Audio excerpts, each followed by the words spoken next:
Okay, welcome everybody, and thank you very much for coming along this afternoon. How weird, we're actually meeting face to face. This is really brilliant. So, welcome to our annual members meeting for Milton Keynes University Hospital NHS Foundation Trust. And thank you for taking the time to join us. As I say, it really is a pleasure to see people face to face after the last couple of years. I've now passed my full year as a Trust Chair and would like to acknowledge and thank colleagues across the organisation for the continued warm welcome I have been given, visiting wards and departments as I was gradually able to meet people face to face. We'll be reporting on the activities during 21-22 today, although some of the changes in this financial year will inevitably be mentioned, not least changes in members of the board. 21-22 presented continued challenges in light of new variants of the COVID virus, with infection prevention and control measures being implemented or reduced as levels fluctuated. We know the anxiety and delays created by the uncertainty around the virus has a huge impact on patients and their families, and we thank them for their understanding as we try to return to the levels of service we wish to deliver. I would like to say a big thank you to our staff yet again for their dedication and hard work, and for their ability to be flexible as circumstances change. They have worked extremely hard to reduce the backlog from lockdown, and we all continue to be focused on improving patient experience. Support for staff continues, I'm pleased to say, and we regularly ask for or suggest new initiatives that will be of value to them. We were able to hold the event in the tent in person this year, which was well received, and the staff awards took place in June with great attendance, quite lively at times as well, I have to say. I'm delighted to report that Babs Lindgarten, don't know if you want to wave that. Thank you very much. Took on the role as Lead Governor after Alan Hastings retired, and we speak regularly as the relationship between governors and the Trust Board continues to strengthen. As COVID restrictions eased, our governors were able to increase their public engagement with the constituencies, and this work has been building momentum in 22-23. I would like to thank governors for their commitment and passion for the hospital, and for the great ideas they've been sharing to grab the interest of our communities and increase membership, especially regarding young people. I would like to say a special thank you to those governors who have now retired. That includes Alan Hastings, Alan Hancock, Raju Kazibli, Elizabeth Mausch, and Andy Riley. I would like to say if anyone here or watching, because I know this is being recorded, is not a member of our trust, I would please ask you to consider signing up for free via our website. It's so important we get feedback from those we are here to serve, and you may find a role as a governor might interest you as well. Thanks are also due to our board of directors, Joe and the team, and my non-executive directors for their hard work and support. It has been a real pleasure getting to know them since I started in 2021. We have some challenging times ahead, which with strong teamwork we will address together, and with our colleagues across the organisation and beyond. There have been some changes on the board. 2 non-executives finished their terms of office, Andrew Blakeman and Nikki MacLeod. I would like to thank them for their commitment to the hospital and the valuable contributions they have made during their terms. Andrew is now a non-executive director on the Beds, Luton and Milton Keynes Integrated Care Board, so he's still contributing to the system, and I think it's very helpful for us actually as well to have somebody who's so closely associated with the hospital working on that board. We welcomed Luke James into a substantive non-executive role following a short period as an associate director, and although strictly they started in 22-23, I must mention Gary Marvin and Bev Messenger, who replaced Andrew and Nikki, and they're sitting on the front row here with us today. I'm delighted to say we also have 2 new associate directors, Dev Ahuja and Jason Sinclair, who sadly can't be here this evening. And again, strictly they did start with us in 22-23, but the process for their appointment started in last year, 21-22.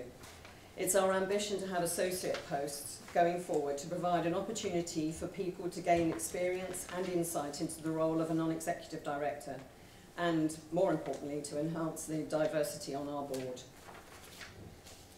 Our equality, diversity and inclusion work has continued to develop, including the establishment of the Inclusion Leadership Council, with membership particularly from our staff networks. The feedback and suggestions from the Council are taken directly to the Trust Board, and an area of focus for us this year is allyship, which is very much around colleagues all supporting each other in all situations, particularly when they're a bit challenging. In the executive team, our chief nurse, Nikki Burns-Muir, has taken on a role supporting the equality, diversity and inclusion agenda in the Trust, leading up to her retirement next year. We have therefore welcomed a new chief nurse, Yvonne Chrisley, who was previously working at the Norfolk and Norwich University Foundation Trust, and Yvonne's here as well this evening. As I say, we're crossing a bit of 21, 22 and 22, 23, because otherwise it doesn't make sense to see all these new faces and not know who they are. We also said goodbye from the exec team to Jackie Collier, the Transformation Director, who has now retired. Again, I would like to thank Nikki and Jackie for all they have done to support the development of services in their time with us. I'm very pleased to report that the Trust continues to forge ahead with its digital agenda, including the electronic patient record e-care and the development of our estate, with the Maple Centre almost ready to open later this month. There are other developments in the pipeline which I'm sure colleagues will be touching on a bit later on. There is also a huge focus on developing and growing our workforce, ensuring it is reflective of our communities. With this in mind, we're strengthening our community links with organisations like the Milton Keynes Community Foundation, as well as with faith groups and with schools. And finally, I should mention that the Bedfordshire, Luton and Milton Keynes Integrated Care System became a statutory body in July this year. It now has an executive function through its Integrated Care Board, which Jo attends, and a Health and Care Partnership Group, which I attend. The partnership is made up of representatives from health, local authority, voluntary, other statutory and third sector organisations or groups, and its role is to focus on health inequalities with a view to creating strategies to improve the life experiences of those most in need. And the whole idea as well is that about collaboration across the whole system, and this is a national initiative for all integrated care systems. The responsibility for implementation of the strategies will lie with the Integrated Care Board. So this is something very much in development, and we're hoping to do things differently and make the best use of some of those flexibilities we had during the COVID times, when actually a lot of the barriers and the bureaucracy, we were able to drop a bit and actually work much more quickly with colleagues. So that's a very brief overview. I don't want to go into too much. And on that basis, I'll think on the agenda. I'm handing over to you. Oh no, I beg your pardon. I will now go into some of the bureaucracy for our meeting, which is hopefully will be very quick before I hand over to Jo. Apologies for absence for this meeting. I've got Hader Hussain and Hyder Travis, two of our non-executive directors. I don't think there's anybody else, is there? Thanks, Kwame. And the minutes of our last meeting last year, for those of you here, they've been printed out, but we also will have them on our website. So we would just ask if there's any feedback that for those that were present last year, any inaccuracies or omissions, perhaps within the next 2 weeks, if you could let us know, please, and we'll make sure those are amended, and then we can keep those as an accurate record for last year. Thank you very much. And I would just say that the governance update from me, really, I've sort of really more or less covered that into my introduction. It was really to go through the executive team changes and the non-executive. So on that, I can hand over to Jo for the review. Excellent. Thank you. Get out of your way. Right. Hello everyone. For those of you that don't know me, my name is Jo. I'm the Chief Executive here. Have been for a few years now. We've done the welcome and the opening address, and it's my bit next. So let's start off with something that I go through every 2 weeks with new starters in our organisation. And that is to make sure that anybody joining our organisation has the right values and the right approach to looking after both colleagues in the team and also patients, families and carers. So the values that we have really do matter, and I do ask very clearly if people do not share these values as members of staff here, that they don't work here. It's as clear as that. So I just want to put those up to start the presentation to say actually these were devised by the team here, not this team. I refer to the nearly 5,000 people that work in our organisation as the team, and they devised them, and we absolutely look to abide by them every step of the way. Secondly, I just wanted to give you a bit of an idea about what we are focusing on as an organisation. This hasn't changed over the last few years, but we have tweaked it. I think that might sound like a politician's statement, but we have tweaked it to, in that green box, really be clear that it's not just about education and training now, it is about the health and well-being of our workforce and doing everything that we can to attract and retain the best possible people to come and work in our hospital. Alongside that, you obviously have the desire to increase research and development. We saw through the pandemic the desire of our public to get involved in research and development, and we know that 9 out of 10 people, when offered, want to participate in research and development. We, for the last 7 or 8 years, have now been first or second nationally for the numbers of patients being recruited into trials for a hospital of our size, something we're proud of and something that we really do want to continue to offer our population. And then the other, I don't know what colour that is, there'll be a suitable colour associated with delivering excellent services in modern facilities. We've already mentioned the Maple Centre. We'll come on and keep talking about that over the forthcoming slides. We've got some other fantastic developments coming, no question about that. We're in a growing city and we must make sure that our hospital keeps pace with the population growth. The orange bit, specialist tertiary care, our relationship with OUH, Oxford University Hospitals, continues to grow and develop, and on the integration side with Central and North West London, with our council and with primary care, I think over the last couple of years we've seen a huge improvement in those relationships. And then finally, the reason we get out of bed in the morning, if you look at those top 3 objectives, it's not a memory test for our staff, it's why we work in a hospital and not in a chocolate factory.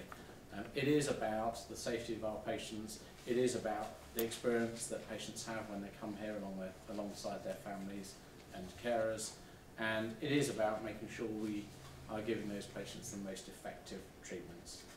Everything else is second to that. It's important, but we have to get those top 3 right. So let's go on to 21, 22 in numbers. What I think is clear in looking at the detail of this slide is that every single category has gone up, not surprisingly. We've tried to compare it to pre-COVID times. It's difficult because COVID annoyingly didn't stick to financial years. So we do have elements in over different years, but the reality of the situation is that we have picked up activity significantly in 21-22 relative to the previous 18 months or so. I'm not going to dwell on that because I think I've got quite a lot of slides to get through, so let's move on to the actual impact of it. And we know that people didn't come to our hospital during the pandemic, and what we've seen from 21 onwards is an increasing number of patients turning up, and unfortunately in many situations increasing numbers of patients turning up who are sicker than they would have been had they presented during COVID time. And as a consequence we are having to provide as much elective planned care as we possibly can, as well as dealing with more emergencies coming through the front door. We're not hitting national targets, let's be really clear about that. We are in a situation whereby the NHS as a whole is not hitting national targets. That said, we do manage to deliver performance that puts us in the top quartile, top 25% of NHS hospitals across the country in most indicators. And I use that term sort of advisedly because I know that we're not delivering it in cancer waiting times at the moment and a couple of other areas. So we've still got a lot of work to do. This isn't about being complacent. And it's also, unfortunately, in a situation whereby the NHS itself, the performance is getting worse. And so we don't want to just judge ourselves relatively, we do want to see whether we can improve our performance. I hope that makes sense. And something that I never thought I'd have to stand up and say, so I joined the health service back in 1988 when waiting times were sort of 2.5 years.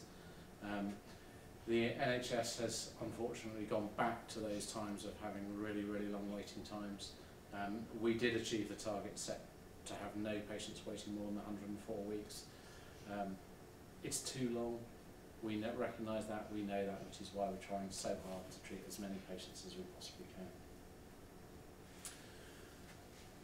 The impact of COVID, again, just to highlight some of the issues that we've seen. We know that we stopped visiting, and we did that at the time for very good reasons, and we continued for very good reasons.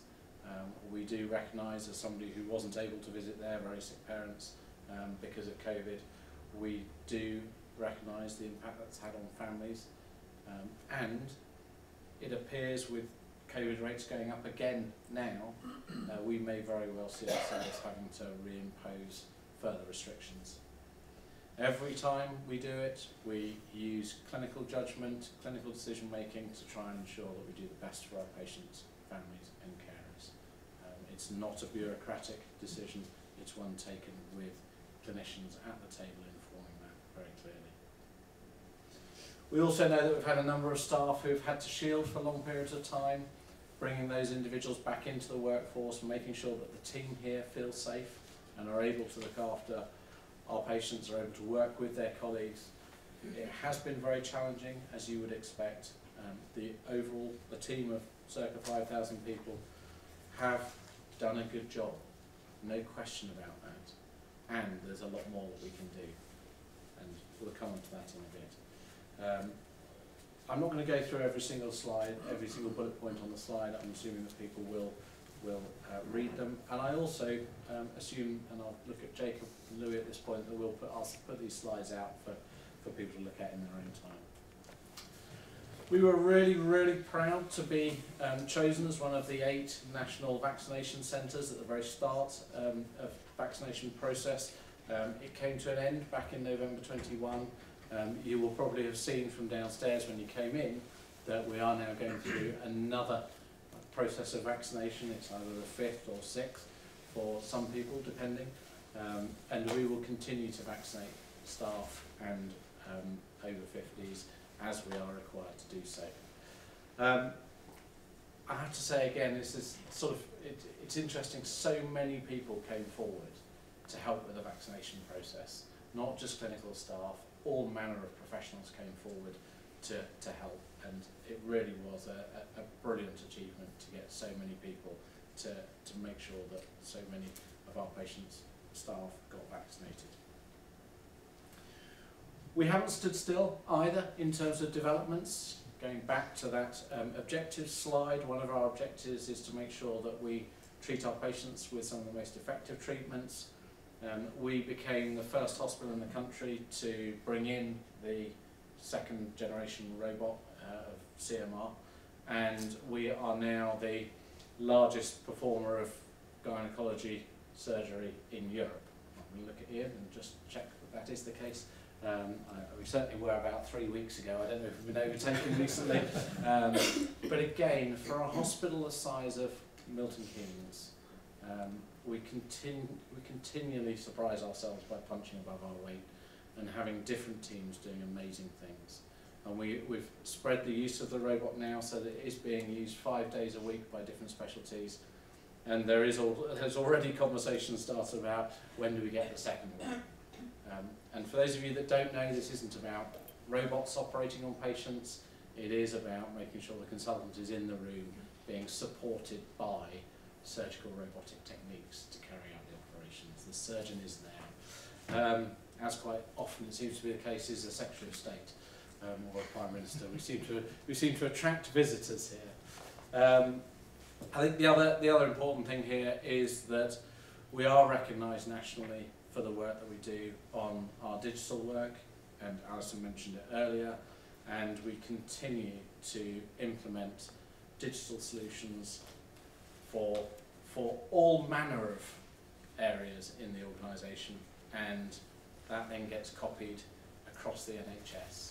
And just to give you an example of one of the things that we've done here that has been copied, and I use the term copied in a positive way, by the way, I really do. So the MyCare app that we brought in around about 3.5 years ago, where patients can get their letters online digitally, have a choice to do that. That's now gone into 25% of the hospitals in the country. It was developed here.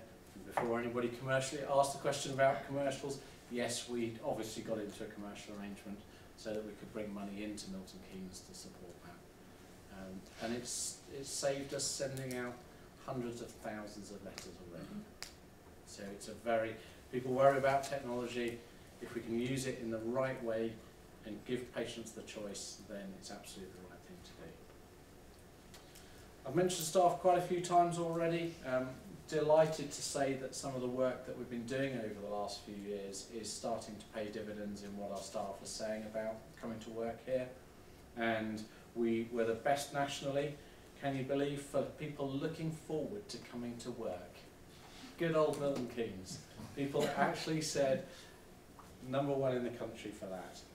And it matters. If staff are miserable and not engaged, then actually it means that the likelihood is that the care isn't going to be as good as if people really want to be here. So really positive. As always, we can't stand still. Lots more work going on as we speak to continue to make sure that we attract and retain the best people to come and work here. And things like new ways of getting communications across to the entirety of the 5,000 people here. We're always looking at different ways of communicating with the team here. There's nothing worse than a member of staff not knowing what's going on. And so we're going to keep trying different things. Event of the 10th, already mentioned, a fantastic success. One of the things that COVID brought home to us as well was that we didn't really have a safe space for our staff to relax. And so back in, I think it was back in the summer of 21, we opened the staff hub, and that was funded by charitable donations. And that's an area that is purely for staff, where people can sit in comfy chairs and take time out from that clinical coalface, or indeed any of the offices. And we also recognise that a lot of people went way over and above and beyond what was expected of them. And so in February 22, staff were given an extra day's annual leave as a thank you from our organisation for all of the hard work that had been put in. We also at the same time recognised that people sometimes couldn't take all of their annual leave because they had been so busy. So rather than give with one hand and then take away with the other, we did agree a process for enabling staff to hang on to their annual leave and roll it forward in different ways. So just trying to make sure that as an employer, if a registered nurse was looking at 2 different hospitals to work at, they were going to choose to come and work here at Milton Keynes. And then when they got here, they were going to choose to stay here, because that way, keep coming back to it, we get the best people to come and work here and stay here to look after our patients. We've done quite a lot on the patient experience side. We've brought in new mattresses. That's been a big change, but I think the thing that has seen the biggest improvement is patient food. And it has taken us a number of years to get to a point whereby we have significantly changed the food offering to our patients. I think this time round is going to be the first time that we get proper patient experience feedback on our food. Is that right? I don't think it's come through on a survey just yet. So we're hoping that that will give us a step improvement. Certainly, all of the informal feedback so far has been that it's significantly better than what it was. We refurbished the Eaglestone restaurant. Again, trying to make our facilities, whether they're used by patients, whether they're used by staff or families coming to visit, is really important to us. Refurbishing that restaurant has made a huge difference. If you haven't been in recently, go and have a look. The team there do a brilliant job. And feedback is important. We know that not everybody has the time to fill in surveys that come through the door. So we've started using different ways of getting feedback from patients. And whether it's texting on mobile phones, what we've seen is a big increase in the number of patients giving us feedback. The more the better, and I can't stress that enough. That feedback really helps change the way that we do things here.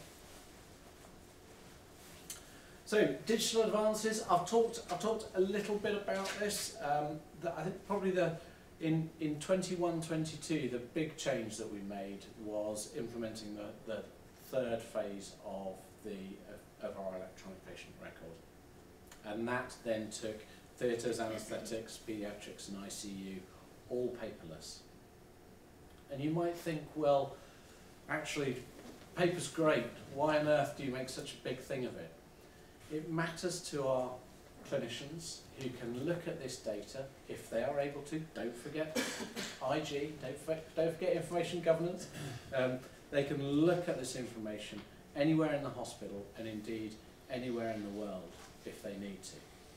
So to allow our staff to work flexibly and still have access to the right information is really, really important.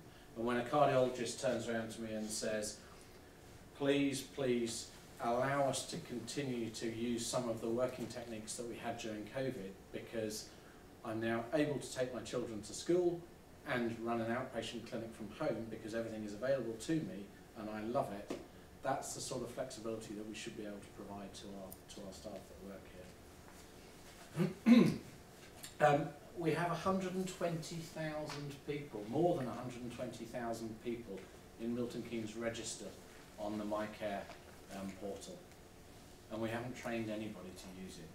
It is intuitive, and that is a fantastic take-up rate, and every time we don't send a letter we save the organisation more than £1. So again, using technology to save money and give a better experience. Now, even I struggle with how to describe this one. So if you're unfortunate enough to be a patient in our cancer centre and you happen to be at the nurses' station, what you will see is the equivalent, and I'm going to show my age here, the equivalent of a Harry Potter Marauders map. And if you haven't read Harry Potter, thank goodness that's the case. This is a situation whereby members of staff, with their consent and key bits of equipment, such as the drug cupboard keys, are electronically tagged. So you can go to the nurses' station in Ward 25 and you can see where the keys for the drug cupboard is by looking at the screen. You can see where the nurse in charge is by looking at the screen. And you might think, what on earth, this is technology gone mad. But actually, it's being used by the national team to help devise where it's best to look after your sickest patients, where it's best to put your sluice to reduce the amount of walking that individuals have to do, to save time so that people can care better. And the actual team there, when we thought, oh, it'll be like Big Brother watching you, the team love it because they're not wasting time looking for things; they can see. So that's that. It's a fascinating thing to see. So I don't want anybody to have to go to the cancer centre unless they're required to. But maybe next year we'll get a suitable demonstration of it. And so I'm not going to go through everything. Estates, we've got a new pharmacy, new outpatient pharmacy just down from the shop in the main reception area. We've put more car parking in. You can never have too much car parking in Milton Keynes. I've worked that one out, it's only taken me a few years. The cath lab, what on earth does that actually mean? Well, it means that patients who are coming in for a cardiac intervention who were previously being sent to either Bedford or Oxford will have that done here. And we will save the NHS around about 4 patient bed days. And if you think, I said this morning at induction, it costs the same to spend a night in our hospital as it does in a 5-star hotel in London.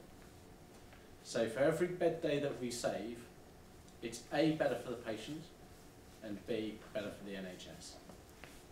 So that's happening now, and it shows our relationship with Oxford is getting better and better. We know diagnostic services, MRIs and so on, are really important to the treatment of our patients. So you'll see a few boxes around the site. I say boxes, they're about the size of an articulated lorry back end. And you'll see one outside the emergency department, you'll see another outside the treatment centre. That is where we are bringing in additional scanning capacity to make sure we can diagnose our patients. Ideally, we will put them in their own unit, not quite there yet. And I can't help but smile. The MPs helpfully told us the other day that we were getting all the money for our new hospital. We were given £160,000, which is a great step forward. Unfortunately, decimal point was in slightly the wrong place because the new hospital costs over 200 million. And we haven't yet been given the full go-ahead for the 200 million. But we're making progress slowly. And we will continue to make progress. If it were within our gift, we would go faster. We talked about the Maple Centre. It really is a stunning facility. And we've now got the keys to it. It's ours. It will open at the end of October, just in time for winter. It will see a combination of emergency patients that need to be looked after and can go home. And on the floor above is a ward. It's a 26-bedded ward. So we're increasing bed capacity as well as designing services for patients that can go home on the same day. Again, I sort of hope you don't need to use it. Well, I really hope you don't need to use it. But if you do get the opportunity to go and have a look at it, then please do take that. An awful lot in the media over the last few months and years. We have committed to being net carbon zero by 2030. That's 10 years ahead of the rest of the NHS. We're taking it seriously. You'll see scaffolding around the site. We have put in a huge number of solar panels across pretty much all of our flat roofs that can take it now, which is great. We've gone to a renewable energy tariff. We are saving water in our loos. The new food, patients, we believe, just waiting for the evidence, will like our food more, and the food waste has gone down hugely. All these things really, really starting to take effect on how green we are as an organisation, as well as doing things like the travel plan to make sure that we encourage people to use different forms of transport to come here. I've just realised I'm not using a microphone. It's only taken me 20 minutes. Let's move on. Just before we move on, a couple of things for those of you that are interested. We grow wild orchids on this site.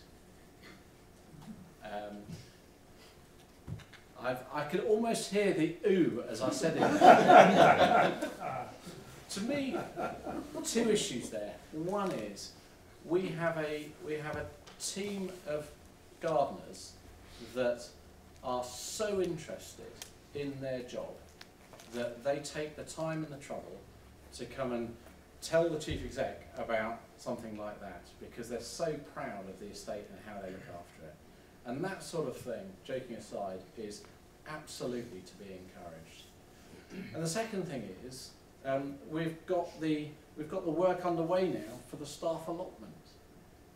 And again, for those members of staff that don't have a garden, that are keen to, got green fingers, unlike me, are keen to grow their own, why shouldn't we provide that facility for them? So just engaging staff in the way the hospital runs in a different type of fashion. I talked about R&D again. So we've been involved in some really, really big trials recently, and the one that stands out for us has been the participants in the COVID-19 trial and the recovery trials that have taken place. We did get a number of awards at the Thames Valley and South Midlands NIHR Clinical Research Network. It was a fun evening, and the team were there. And on a serious note, these are teams and individuals that are competing with Oxford University Hospitals, Buckinghamshire, Berkshire, ourselves, primary care, secondary care. It's quite difficult to win awards when you have the person who has been leading the development of the vaccines at Oxford. They're much more likely to win the award than Milton Keynes, but we do pretty well, and it is testament to all the hard work the research team put in. So I'm going to pause there for 21-22 and hand over to Terry. Terry. Good afternoon, everybody. My name's Terry Whittle. I'm the Finance Director here at Milton Keynes. I think I'm also officially an old member of staff now, so I wasn't noted in Alison's introduction of new people, but I joined the hospital in February 2021. So this is my second meeting. Yep, so that's me, and what I'm going to talk to you about is just a review and some of the highlights from our financial results for the last year, 21-22. Just some context information here, really, just to start us off. So Joe made a bit of a quip about the pandemic not neatly synchronising with finances. I think it did a pretty good job. It sort of kicked off around February, March time, so it has lined up quite well for people. I mean, we come to look at the sort of resource impact and what that's meant for the way that the government has managed the NHS and funding the NHS. The hallmark that we were moving away from during the year 2021 was a very sort of centralised, consolidated management of the money, where effectively the government were doing an awful lot centrally through the regulator of the NHS England. And the main purpose from that practice a couple of years ago was a simple one. It was to make sure organisations like us had sufficient cash in the bank to pay staff wages and suppliers timely, so there weren't any unintended delays in delivering goods and you know, keeping the hospital moving. During 21-22, it was always acknowledged that particular central command and control model wasn't going to be a sustainable way of running the NHS, and it obviously wasn't what we had in place prior to the pandemic. So there was a transition back to more business as usual ways of working. The difference to what we were doing prior to the pandemic to what we were doing last year is a key one, and that reflects some of the legislation that went through the Houses of Parliament this summer with the formal establishment and recognition of integrated care systems. And when it came to the money, rather than just going back to the internal market mechanism that existed before the pandemic, there was an allocation of monies to local geographies, so for us, Bedford, Luton and Milton Keynes, to then manage that decision making around the resources more locally. So that happened during 21-22. So funding was provided to Bedford, Luton and Milton Keynes integrated care system. It was in the order of around £1.5 billion to pay for services from GPs, dentists, Milton Keynes Hospital, Bedfordshire hospitals. And the primary sort of model for how that money was transferred was a block basis. So it was a departure from a payment per click of activity and patient seen to a fixed sum of funds. The advantage, because it was a conscious decision, the advantage to doing that was that it removed the volatility around income flows to provide a little bit of surety, where we knew we would have inevitable interruptions to the care that we were providing because of other peaks and waves of the virus. So, for instance, when that does happen, services have to slow down or close in some cases, and if that were to be the case in a payment per treatment model, it could quite significantly disrupt the money coming into the hospital. So a sort of slightly perhaps boring detail, but an important one nonetheless when it comes to confidence around how we manage the resources of the hospital.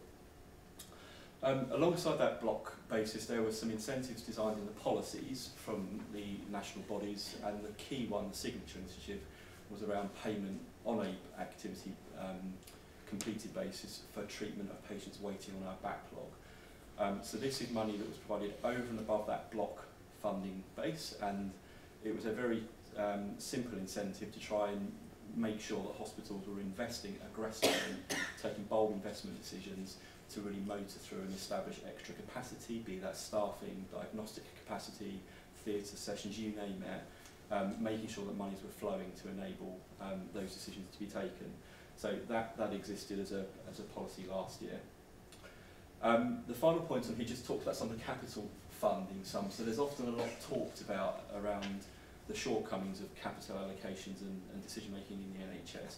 And although those criticisms wouldn't have disappeared, there were quite significant sums of monies made available for investment in buildings, equipment and digital technologies like the ones that Joe's referred to make sure that people had the facilities and means to really be getting into those patient backlogs. So those were some of the hallmarks of the regime in 21-22. This is a graph, an inevitable graph for a meeting like this afternoon that just talked about our financial results for income and expenditure to start off there. So a couple of key points when we look at this information. The organisation's had our accounts audited, so our external auditors at the time, Deloitte, gave us the opinion that we had a true and fair view. There were no qualifications on the accounts, and importantly we have to prepare our accounts in accordance with two national guidance documents. There's something called a group accounting manual, which is a publication from the Department of Health and Social Care, and another one for an organisation like ourselves as a foundation trust is a foundation trust reporting manual that's got all technical details and advice notes in it. Our accounts were considered compliant with those, which is a very important technical point. The results that we produced last year was a deficit of £700,000 against a planned deficit of 1.1 million. That position is set against the context of how the overall system, so the integrated care system for Bedford, Luton and Milton Keynes performed.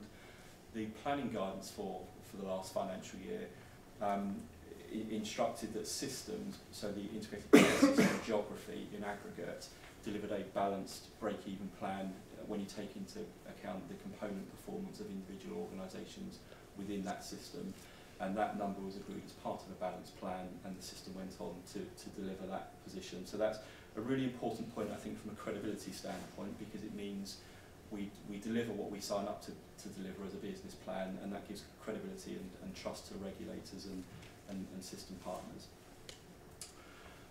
Just a bit of a graphic here in terms of how we spend our money. So you can see some headlines here. We received funds of around about £327 million for 21-22. That was an increase of about 8% on the prior year, so we got just over 300 million for 2021.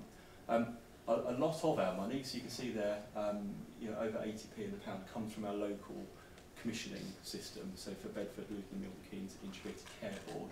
So we really do have a big interest in serving our local community well, because most of our funding is derived from those treatments and cares offered. We've got a separate sum there of £35 million that we receive for more specialist services, and that includes things like acute dental services that is commissioned at a regional level by the national body NHS England. When I'm standing in front of you this time next year, there are going to be some changes coming for how those national services are commissioned, but that hadn't taken effect from last year. But the legislation that was passed this summer has got a big flavour of local delegation from the centre as part of it. So we are expecting to see some change in how these numbers are configured in the next year or two. You can see this, how we spent that money. Around about 60p in the pounds of our cost base goes on staffing, which is no great surprise. We're a people-intensive business. We have significant sums of money we spend on drugs, so you can see 50 million, and supplies that go in, so consumables, bandages, implantable devices for orthopaedic care accounts for a big chunk of the pie there. And just a bit of a breakdown in terms of where the money's coming from and going to. The important thing to recognise when you see a graph like that, and particularly the picture on the right-hand side there, when you look at the blue block, our pay bill, we are a very, very people-dependent industry, and a lot of the national challenges at the moment are around the extent of the workforce that's available for the NHS compared to what it needs. So because of that, and how much we spend on staff, and we're particularly exposed and vulnerable where we do have supply challenges for staff, and we'll come on to some of those issues when we start looking at the year ahead particularly. But in headline terms, that's where we get our money from and how we spend it. Capital, so the last slide was all around our income and expenditure performance. We'd spent just under £32 million last year on capital projects. Now, Joe's slides had some more up-to-date pictures of sort of finished products and buildings that are about to be opened. Within that overall £32 million, you can see the biggest single item scheme-wise was the Maple Centre, which is right outside the A&E department. So just over £8 million spent last year. Bless you. This is a scheme that will complete in 22-23, with the building shortly to be opened late October, early November. So we'll have a final account payment in 22-23 for that scheme, but £8 million spent last year. We benefited well from investment in diagnostic equipment, so there's a few notes in here in terms of what we spent those sums on, and you can see for yourself some of the other monies that we've spent. We've put some pictures down there of areas in Milton Keynes that have benefited from that investment. Just a key point, so there's a footnote here on this slide. When you look at how the NHS spends money nationally in aggregate, the proportion of that goes on capital spend, so buildings, equipment and IT, is around about 6%, so 6p in the pound, which is quite small. for an industry like health that's particularly dependent on obviously hospital buildings and expensive medical equipment. We're rightly proud at Milton Keynes that we're spending about 10% of our total resources on capital. So that is relative to peer groups, nearly twice as committed and bold in the investment plans that we're putting forward for capital investment, and that is absolutely core to the running of an efficient modern hospital that is able to provide the best care to patients and attract the best staff that want to come and work in those new buildings and use those new facilities. So just a national comparator there. Some financial highlights from 21-22. So other than closing the accounts with a clean record and getting that appropriately signed off through our auditing processes, as I say, we delivered our planned business position for the year, and I've already touched upon the reasons why that is a positive thing to be doing. Under that national policy, on the first slide when I was talking about the context of how the funding was flowing and the particular policy for incentivising faster treatment of patients waiting on the backlog, we managed to score about £12 million under that scheme. So the Elective Recovery Funding, ERF is the acronym, £12 million, which compared to peer group hospitals was about a third more than most organisations. So we did very, very well in trying to maximise the resources to provide additional care and capacity. And equally, because of our reputation, I think as an organisation likes to be bold and delivers what it signs up to, we were selected as one of a small number of schemes, hospitals nationally for the Accelerator scheme. And that was an additional £3 million of funding for the hospital to try some more novel initiatives and really get that recovery kick-started, and we're very pleased to have been selected. As I say, lots spent on the estate, which is the capital bullet there. Cash-wise, we had a very robust cash position at the end of the year, about £58 million in the bank account, which is getting on for nearly 2 months' worth of working capital, so that's a really good position to be in. A number of us in the room may remember, particularly under the years of government austerity, lots of hospitals were having to borrow and take out loans from the government to make sure that they had sufficient working capital to pay suppliers in a timely way. And if you get to that position, that can cause problems in terms of accounts being on hold and everything else. We're nowhere near that, and we've done very well in shoring that position up.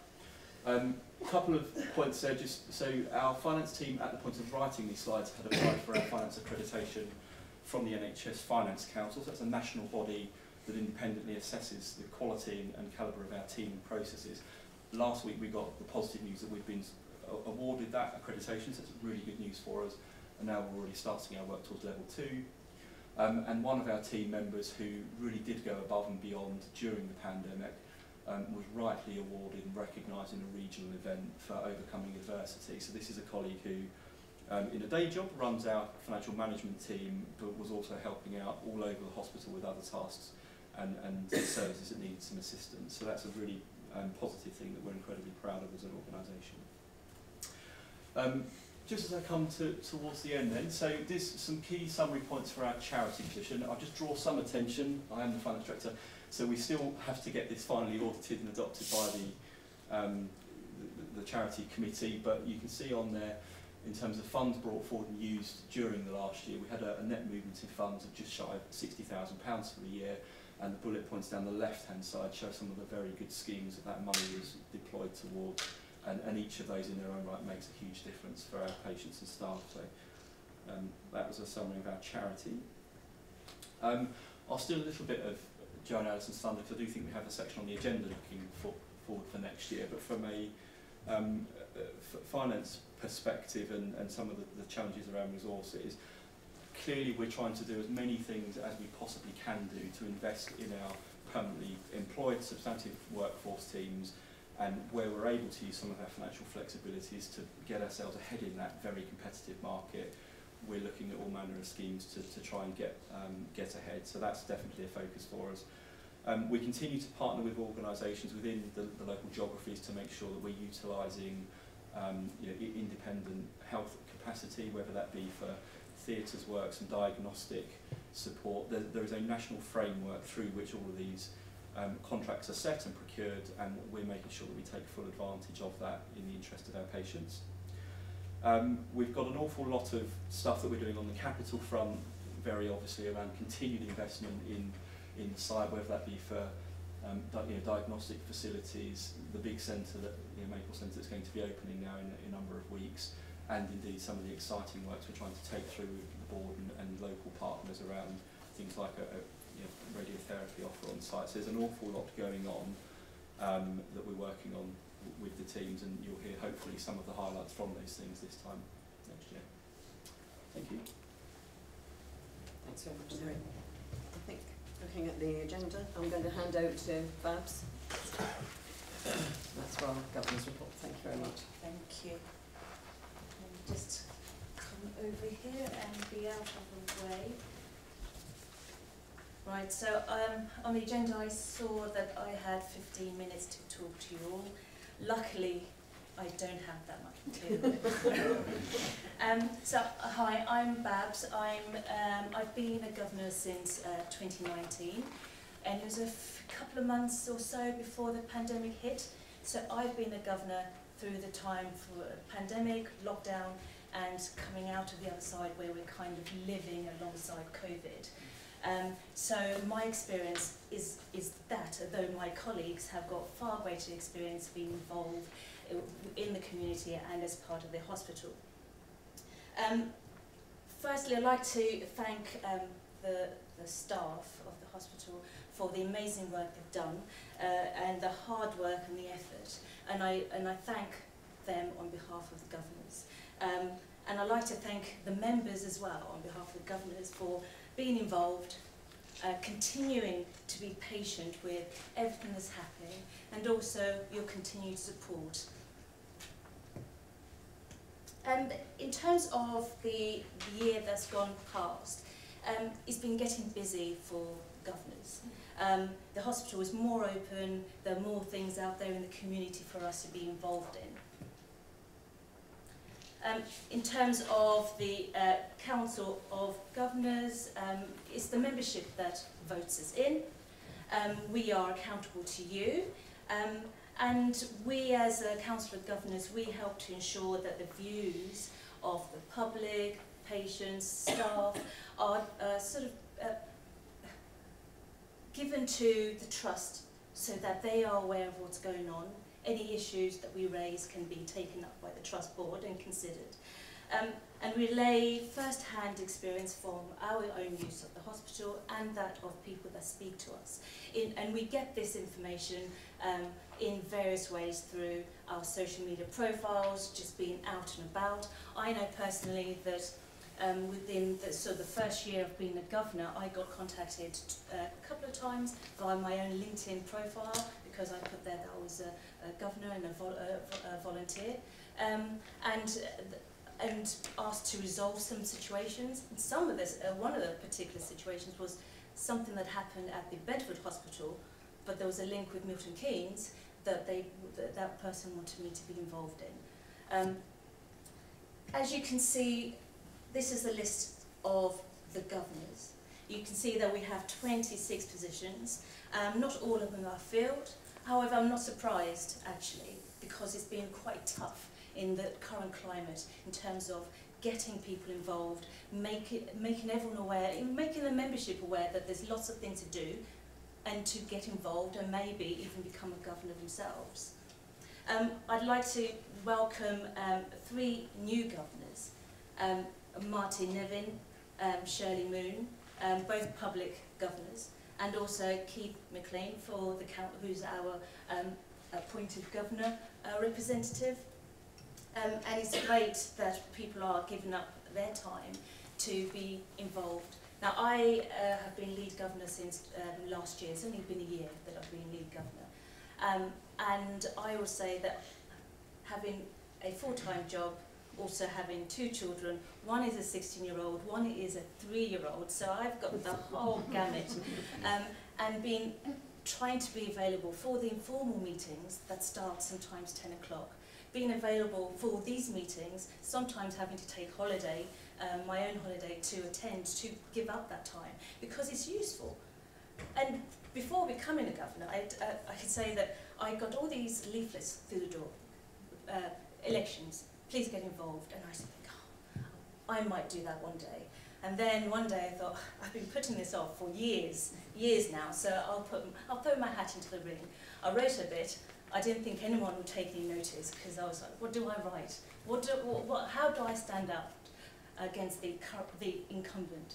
And I understand that it was a very close vote, so I'm not going to take it. I'm not going to take it that I was some kind of whirlwind candidate, but the opportunity that has given, and hopefully you can relay this to your friends and family. It's amazing just how much, as soon as you get involved, you get to know about the hospital.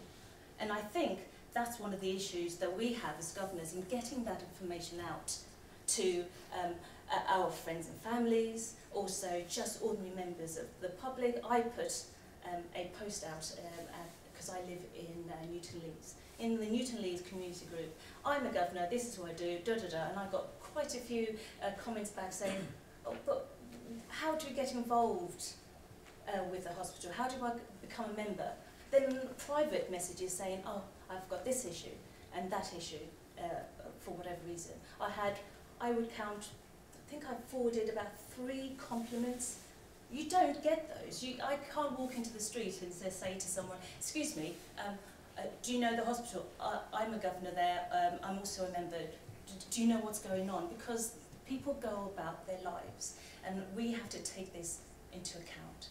People go about their lives, and their interaction with the hospital is when they need a service. And it's trying to bear that in mind, and also trying, as governors, to perhaps be a bit more innovative in our thinking about how we speak to people, how we let them know that there's a Hogwarts type scenario in the cancer building where you can track everyone. Now how does that come up in a conversation? How do you tell them that we use robotics? No, we don't use robotics from, I don't know, aliens where you go in and it's all invasive. We do this. But they find out when they're here. But when I have spoken to people, I've had a very interesting reaction. In terms of our role, you can see from the slide that we are independent of the Board of Governors. We hold the non-exec directors to account in terms of the performance. We put across the interests of the public and also staff. And you can read all of this for yourselves. In terms of things like appointments, we have been involved recently in this. The Council of Governors, we have met throughout the year. We also have regular informal meetings. I speak to Alison every couple of months. Sometimes our paths don't cross because we're so busy, but we do try and keep in touch. We as governors are responsible for various appointments, and Alison has told you about the NED appointments for this year. Also we, in terms of our governance role, we reviewed the Constitution, so that's been updated and up for agreement later, but also we've got the integrated care system. Now we have, as governors, a role in that. Members have a role in, well, we will try and inform you as much as we can about what's going on in terms of the ICS, but where there are issues, where there's a fall down, where you think something might be better, we won't know that unless you come to us and you speak to us. We haven't just been doing the formal things, we've been trying to get out there. Earlier I said that everything's opening up a bit more. We've tried to be in the community, so I participated in the staff awards, being part of the judging panel as well as peering. We attended the event, and I can honestly say that the different groups of staff, the camaraderie was amazing, and actually I would never get to see that just walking in a ward or walking into the hospital. Just see how well they were cheering each other on. It was such a good atmosphere, and I would recommend any chance that you get to attend the staff awards in whatever capacity you do so. We've also got a big drive to increase membership. This membership is vital because it is one of the lifelines in terms of information from people out there to governors to the trust board. I will skip over this slide. Recently we had a data cleanse. Now you will see that we've gone from a membership base of 9,000 to over 4,500. You might look at those numbers and say, well, actually that's quite disappointing, but no, it's part of our compliance, because under GDPR we need to make sure that people that want to receive our information still do. People are still active, and that we're not just sending messages into the ether. There were a lot of people on the database that wanted, they wanted information via post, but we tried to get hold of them and they didn't reply. But we've got a base where we're starting. We know who's there, we know who's supporting, and know that we've got something to build on. So we, in terms of our membership and engagement strategy that's been put together by Louis, who's supporting us governors, and also Kwame, we are beginning to become more engaged in the community. So you will see that I've been out and about. This is the Letty Carnival. I don't think there was a bit of paper on that clipboard, but it looks good. it was a lovely day, but I had so many people coming up and just saying, what do you do? What is this about? I even had a lovely gentleman who'd devised this wonderful puzzle that he thought would be great for patients. And that is something I need to forward, because he said, you can have it for free, I don't want any money for it. And I was like, that's fine, because I don't have any money to give, I can't buy this for you. We've increased our visibility. We have a regular members newsletter. Hopefully all of you have been receiving that. It's been great. We're working more with schools. I mean, Shirley's been going out into the schools and communities.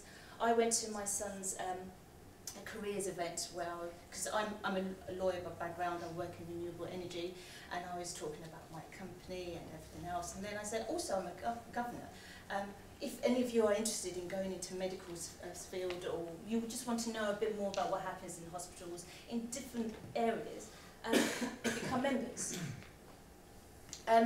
Also, we're working, we've got closer working with community partners. As Kwame and I went to the Health Watch at AGM, which was very, very good. I threw water at Alison, I'm really, really sorry. I was just moving it from one place to another, and then it was everywhere. So I'm not one for attention, but that was one. And also, in terms of the membership, we governors, we do, and I keep going over and over it, we represent patients, we represent members, and we represent the public. And therefore, it is imperative that we have a baseline. So we've had the data cleanse. I, as lead governor, I am going to be having a bit of a task force with my colleagues, governors, in which that we can actually brainstorm a bit more, get together more now that we can, so that we can get that message out there. I attend the regional lead governors meeting every 3 months, and we share ideas. There are governor groups that are doing really well because they have a loss of engagement. There are others that aren't doing as well, and there's always a reason. And I feel that one of the biggest reasons in terms of our membership and also our governor uptake is because things have kind of not been working as well because of the situation we found ourselves in terms of the lockdown and everything else. We are very hands-on trust. We do things in the community, and all of that, and the fact that we haven't been able to do that as often, does show. But I'm really, really confident that that can be turned around. It's just a bit more elbow grease. So in terms of contacting us, always open to speaking to all of you. Those of you who are interested in becoming potentially governors, we do have vacancies in these areas. There is a vacancy in my constituency, so we might have to, whoever wants to step up and put themselves forward for that area, you are very, very welcome. We might have to fight it over with an arm wrestle. I think that's how it is. That's how it's done, isn't it? And it would be great if the message went out from the membership that the elections are on, please get involved. You don't have to be a governor, you can volunteer within the hospital. Is becoming more and more, not easier, but there are more occasions for people to volunteer and give up their time. And it will be good to see more and more of you. I shall be out and about every now and then when I can, and if you do see me, please say hi. I'm rubbish with faces and names, so if you stop me and say hi, I will speak to you, and it'd be great to actually engage with you. So yeah, so our hospital is for you. Continue supporting us, we'll support you, and together we can just about tackle anything, really. Thank you.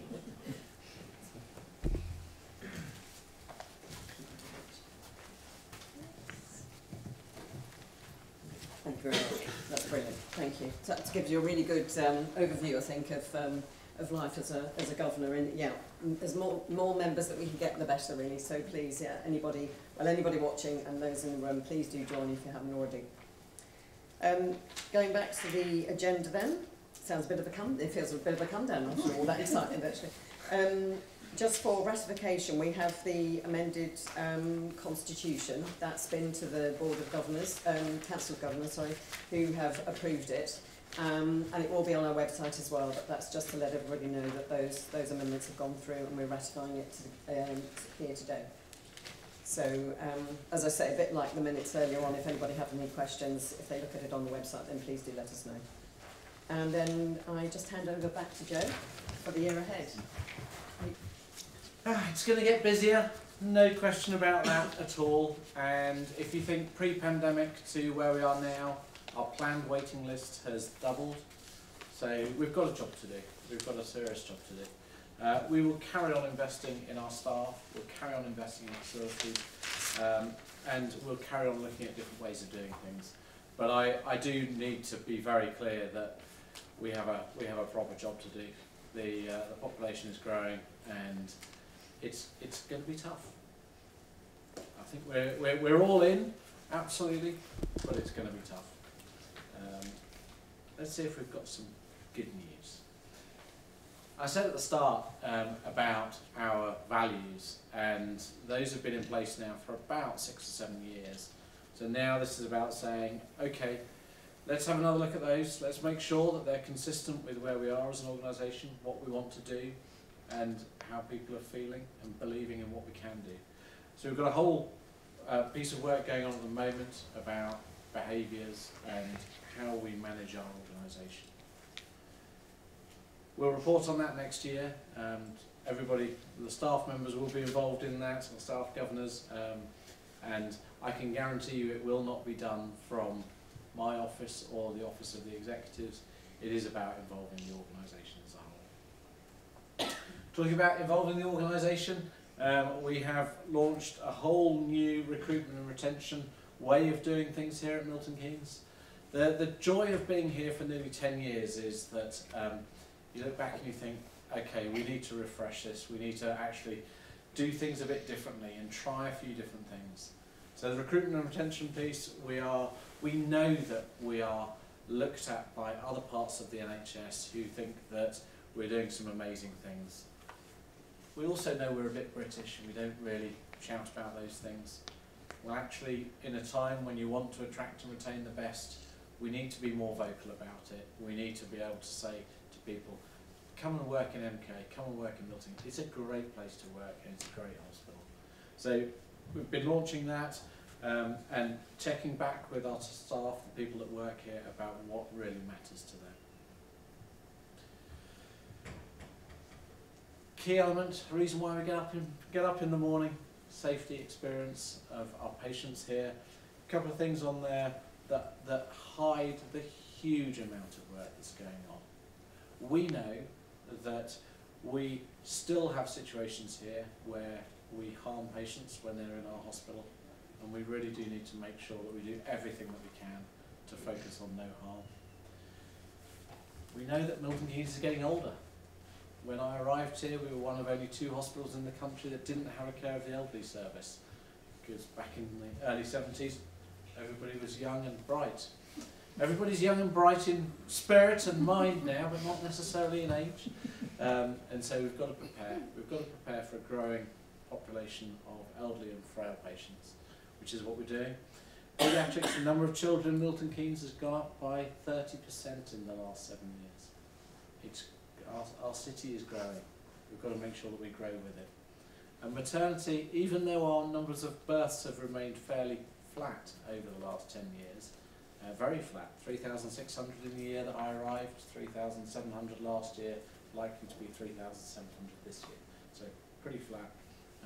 We know that given the number of concerns that have been raised nationally about maternity services, we've got to keep focusing on making sure that our maternity services here are great, and we will continue to do that. Keep mentioning the Maple Centre. You'll probably gathered by now that we're quite proud of that. It is amazing, but interestingly, we know we've got more to do. So how do we make sure that when we do get the money for our new hospital, the Women's and Children's Hospital, it is absolutely 21st century standard? How do we make sure that we are able to treat all of those patients waiting, and making sure that our planned elective care centre is fit for purpose? All of that work has to be done now, so that when we get given the money, we're good to go. Delighted to say a few weeks ago that the radiotherapy centre was approved by our board. We have the money to be able to do it, and that building works will start shortly. That will be built next door to the cancer centre, and it will mean that patients don't have to travel to Oxford or Northampton for their radiotherapy. It is a huge, huge benefit to patients and the way that we look after them. That centre will be run by Oxford, so we'll be getting fantastic tertiary care being delivered on this site. And we know that we've got to keep going. We've got to keep focusing on making sure that we grow our hospital. I talked about green earlier. This is something that our staff are passionate about, we as a board are passionate about, and you might think, well, you're running a hospital. Well, actually, we've got to run our hospital in the context of the environment that we live in, and we have to look after that environment. So we'll carry on making sure that we do get that right. We'll carry on making sure that we do everything that we can for our green agenda, whether it's changing light bulbs to make sure that we use less electricity, whether it's sowing wildflower, seeded wildflower areas across our estate. We'll keep doing it because it's the right thing to do. And I think that for me is the key message that runs through everything here. If it's the right thing to do, we should do it, and we should focus on getting it right. And I'm delighted to say that's what the team here tries to do all of the time.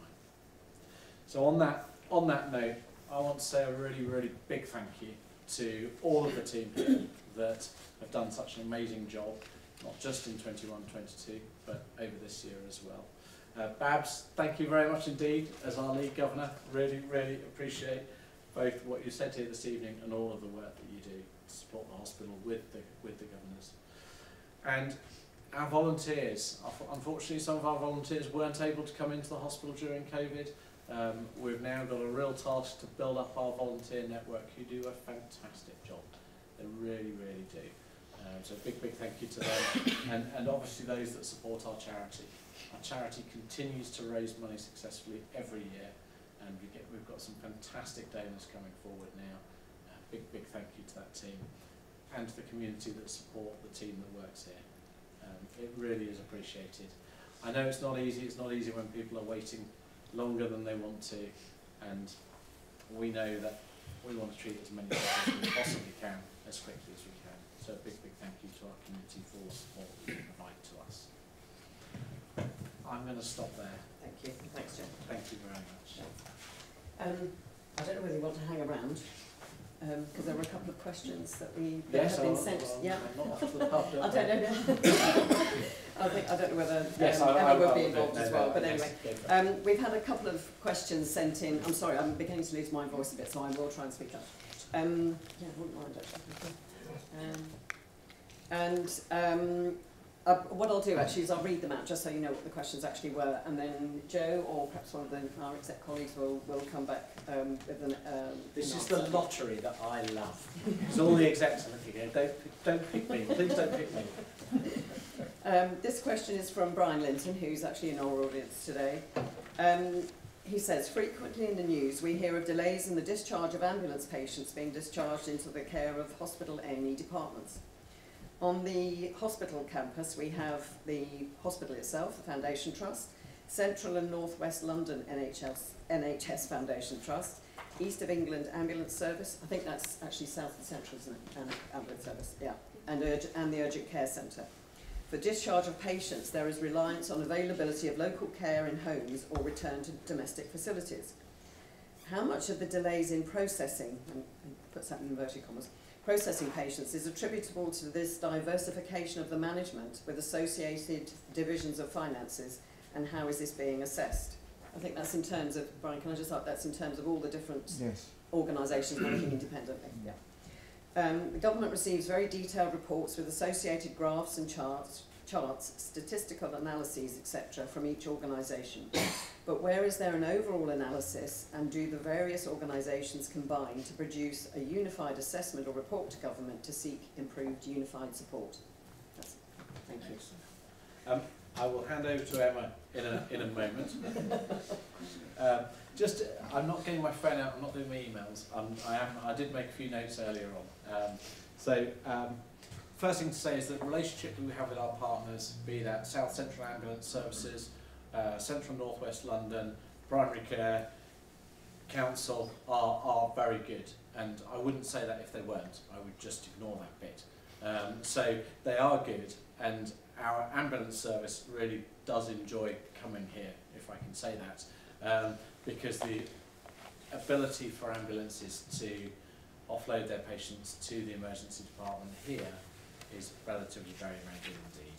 So we don't have any problem between ambulance handovers and ED. We do, however, like every hospital, have real challenges with those people that don't need to be in an acute hospital bed and could be better looked after elsewhere. And Emma, do you want to just have sort of 30 seconds on the process that you go through with your colleagues in other organisations to try and make sure we get patients in the right place? So, good evening, everybody. There's a meeting every day at 10:30, of which all the partners that Joe's just listed are represented on, and they go through a list of somewhere between 70 and 80 patients, whereby we have joint responsibilities for those patients to move them on to their next destination. So the majority of those patients currently sitting with us in the hospital at the moment, but we work together in order for them to move on to their next destination or package of care, or back to their own home with the right services around it.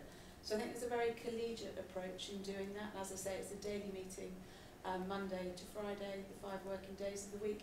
In extremis, when we need it, it happens at the weekend as well. And those issues, if they aren't moving or we haven't found solutions, get escalated in each organisation up to the directors themselves. So by no means is it an easy task, by no means do we have all the resources, and by that I mean workforce, staff available, not just money, to move them on in an appropriate and timely fashion all the time, but certainly the endeavours are there and the commitment, working across the relations, across the ICS, as we've talked about, the integrated care system, is there on a daily basis. In fact, sometimes many times a day, we'll be talking to colleagues in those different organisations. So I think key messages are, it's not a relationship issue, it's not an organisational tension issue. Those organisations face the same issues that we do around availability of staff and availability of beds to place people in. I think we are very, very fortunate here in Milton Keynes that we have such good relationships. I think it's probably worth noting as well, with the integrated care system now that we have, they look very much at the system as a whole. And although, I mean, here we look out towards particularly Oxford, and Bedford tends to go out to Cambridge, that sort of thing. So there are differences in our areas, but actually that whole integrated care system as well is looking at where the pressure points are. And hopefully, I mean, the idea is that by having these sort of integrated systems, that gradually, you know, we can make it easier and easier to work together, and to, very much in a way, I suppose, during COVID, there was some huge flexibility, so it'd be great if we can keep some of those, I think, frankly. So I hope that helps anyway, Brian. Thank you very much. And second question that came in was from NJ Dennis, and he says, how many on the waiting list for hip replacement and also knee replacement, and how many per week of the above are we doing, and what are the reasons for not working at a greater rate? So. Can I have a sports question? So the numbers do change, and not surprisingly, I don't have them in my head. I mentioned earlier that our waiting list overall has doubled pre-pandemic to where we are now. And the waiting times consequently have gone up significantly, and the waiting time for orthopaedics, depending on whether it's your hip, your knee, your shoulder, is anything up to 2 years. And we know that's a problem. What are the issues in relation to treating patients and getting more patients through? Very clearly beds. If we were able to not have any emergency patients here, we would be able to treat those planned patients much more quickly. We have very recently, in the last month, started operating at the weekends, doing planned operations at the weekend, using our orthopaedic surgeons here on site to try and treat as many patients as we possibly can. We do publish now our waiting times for different main procedures like hips and knees. So anybody can go on and have a look on the internet site, and it's got that information, and that's updated monthly. So rather than me quote a number now, it is available there. I don't know if any of my colleagues have greater information that they want to come in at this stage, or are you going to leave me hanging? Excellent. Emma? Well, I will say, so we have several hundred patients waiting in each of those categories, on the hips and the knees. As Joe's described, the emergency pressures, emergency flow of patients coming through our department sometimes overrides what we call planned ability to operate. But I would also then say that we are struggling with our workforce ourselves to undertake that maximum efficiency of operating all day, every day, even when we have the beds. So there are a multitude of challenges, as Joe says. We have undertaken now the weekend operating, which I think will certainly allow us to do more than we have been doing. But as ever, there's always room for improvement. Workforce is becoming a challenge for us, and sometimes waiting for a particular surgeon with an expertise within that subspecialty of operating it can be a challenge. So you might see some variation between different surgeons if you're waiting on different lists at the moment as well. Very, very happy to follow up with more detail offline with that question. Lovely. If that's helpful. Thank you very much. Yes, we've got the email address there, but that would be great. Thank you very much. Yes, so I think hopefully you'll understand it's a very complex picture. We are fully committed as an organisation to do the very best that we can, and certainly to meet the backlog, but also the need that's arising even as we speak. But there are sort of national issues as well, not least, as we've just mentioned, around staffing, and we're trying our best to address that as well.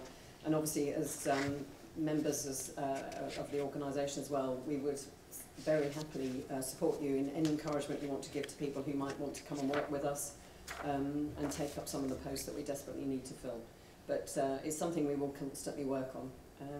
And really, I just want to thank you all, thank everybody for being here today. Thank you to my colleagues for their presentations, and hopefully you found it helpful. What I would say, obviously, if you have further questions, when you look at things on the website, well, please do get in touch with us. There is a link on the website.